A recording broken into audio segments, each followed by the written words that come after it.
down the end. What do you think of the deal that David Cameron has secured?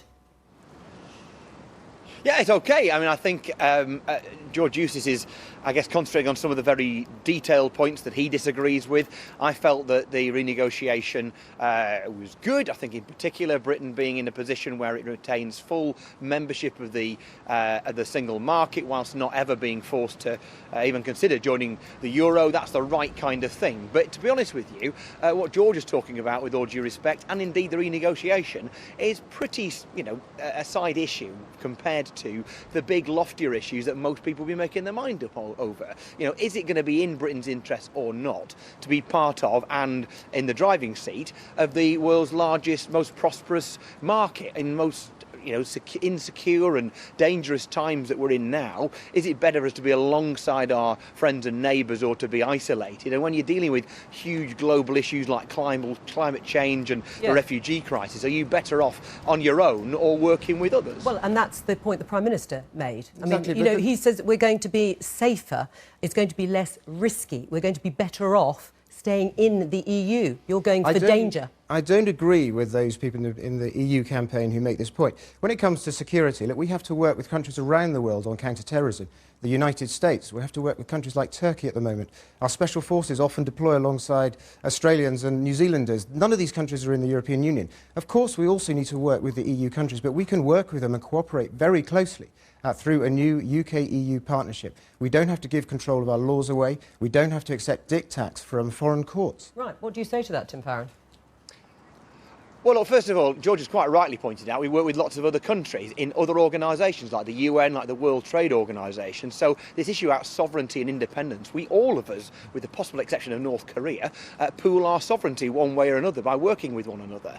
Now, within the EU, could we work with them? Would it be a complete Dark Ages step if we left the European Union? Well, probably not. But just think how those other 27 countries, our nearest, closest friends and neighbours, would think of the United Kingdom if we chose to turn our backs on them. Just don't forget that there are 11, I think, of the 28 countries in the European Union were behind the Iron Curtain just a generation ago. And these are people who, most of them within the Warsaw Pact, many of them had nuclear weapons on their soil pointed at this country. And today we work together as friends and neighbours cooperating. But on now, that you point, put that at risk at your peril. On that point, the RAF, for instance, has deployed planes to the Baltic countries, countries like Estonia, under NATO, and we would continue to do things like that even if we're outside the European Union. So is that a threat to our sovereignty?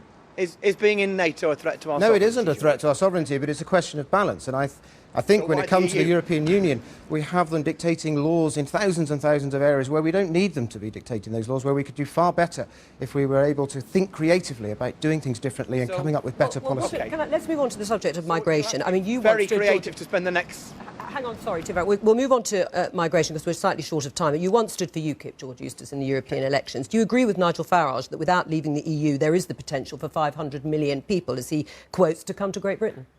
Look, I don't sign up to Nigel Farage's brand of politics. I don't agree with him on many things. But you agree with him on that? No, to be frank, I don't feel as strongly on the issue of immigration as many others on the Leave side of the campaign. I still think that if we were to leave the European Union, we'd want to put in place quite generous provisions to allow people to come here on work permits. But there'd be a crucial difference. We would ultimately have control. So yes, we would have very generous provisions to allow free movement of people. But in the final analysis, if there was a problem, we would have control. We'd be able to change things. At the moment, we can't change things because we've given up control. Right. And isn't that true, Tim Farron, that actually without controlling UK's borders, we cannot control the levels of migration, which some people find very, very difficult to deal with?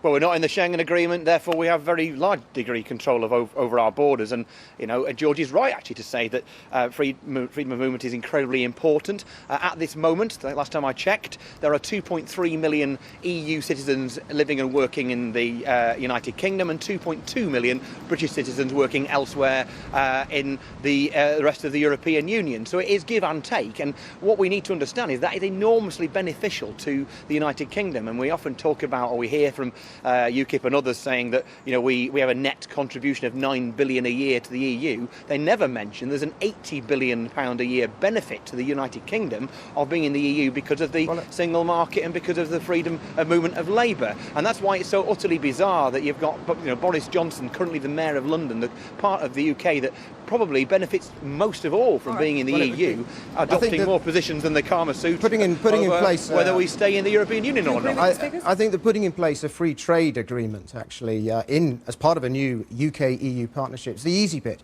Sometimes people compare it with what's going on with the EU-Japan at the moment and the